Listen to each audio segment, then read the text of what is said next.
firms to maximize profitability of their brands and their business as a whole, the discipline around net revenue management is key. But what is net revenue management? How can firms make the most out of it? Which categories of businesses does it apply? What are the challenges faced in implementing same? Today we are privileged on this episode of the Corporate Nosy Guy to have Jonathan Addison, who is a commercial and financial professional, to give us insights in how we can make the net revenue management regime work for us as a business. So if you're ready, let's get nosy.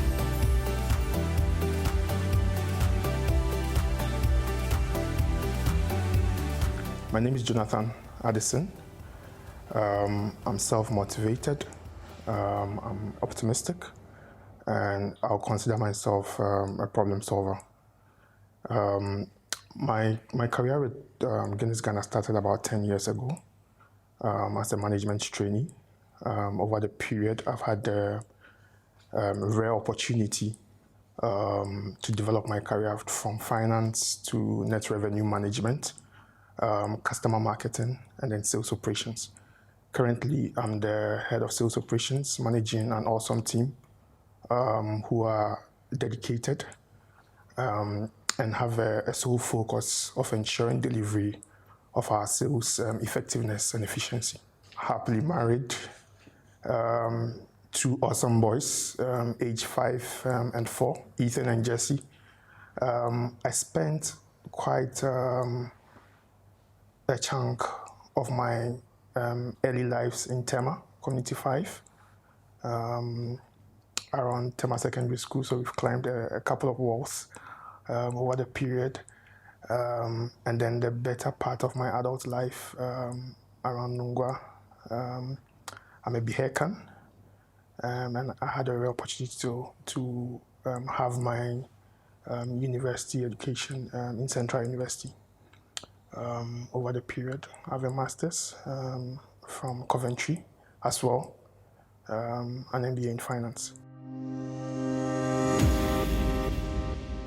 Net revenue management is not new. It's present in a number of companies. It's a revenue growth model. Some companies would consider it pricing and promotional effectiveness on its own.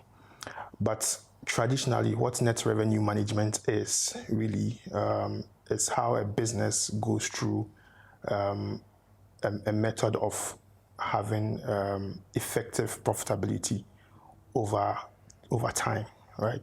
So net revenue management is the use of commercial levers and the governance of trade investments to drive sustainable volume,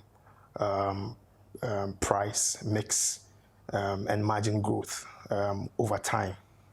So it's a movement away from the short-term demands of stakeholders, from business profitability to a long-term focus on category growth that brings sustainable profitability over time. So in terms of industry, I would say it's a wide spectrum. Consumer packaged goods would be fundamental, but you can also look at other industrial companies. For example, you can look at electronics as another area. So generally, it is not limited to maybe FMCGs, but it spans across a wide range. I mentioned commercial levers, and then the governance of trade investment. So overall, you would say NRM would naturally operate under 5 levers. Some of the commercial levers that we'll talk about would be strategic pricing or headline pricing as one lever. Then you can look at pack and format architecture as another lever. Then you can look at trade and portfolio mix management as one lever.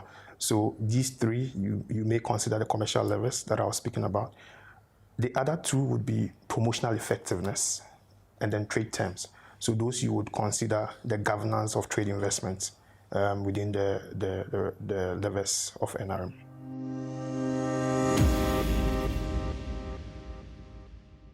So if you talk about strategic pricing, for example, you would be looking at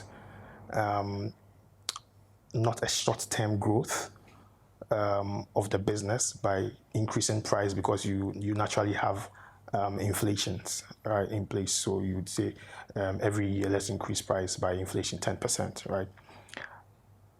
But bringing in what we call an NRM lens to drive a term that we call triple win in NRM, ensuring that the category that you are driving NRM with, the customers, and then the shopper or the consumer are all benefiting through your strategic decisions. So when we talk about strategic pricing, how do you price in such a way that the parties that I've just mentioned are benefiting from that pricing decision, for example, right? So price positioning is key to ensure that your products are at the right price to the right consumer at the right place within the right occasion, right? So when you're putting all this together, then you're looking at strategic pricing. How do you also compare versus competition, and are you giving value to those within the triangle that I've mentioned? So that would be strategic pricing in its way. Then you can look at pack and format architecture, right? Again, using the same triple win analogy to drive value. How is your pack or your product format, how is it beneficial? And is it at the point of your consumer's need? For example, making those choices that play within driving profitability with your right pack or the right format strategies are essential to how you grow profitability over time. Then you look at trade and portfolio mix, for example, right? That is placing your products within profitable channels or maximizing profitable SKUs for that matter, right? So how do you have a sustainable balance of this playing within product and channel mix as a point of reference? Now, I spoke about promotional effectiveness as one of the levers of NRM. Companies are not new to promotions, and over time you notice that your promotional price becomes a new base, right? And products go on everyday promos, which then declines margins over time. At the heart of NRM is not to do away with promotions. It's not to change the nature of promotions, but it's supposed to create the right insights that helps us to maximize our promotions over a long time. And it is sustainable such that you are not declining the business margins over time. Link closely to that is trade terms. How are you ensuring that you are creating the right return on investments with the terms that you are coming into with your customer? How do you ensure that the terms do not disenfranchise your customer, and at the same time it doesn't break the bank from your end? So that's a review of how each of the levers plays out in NRM.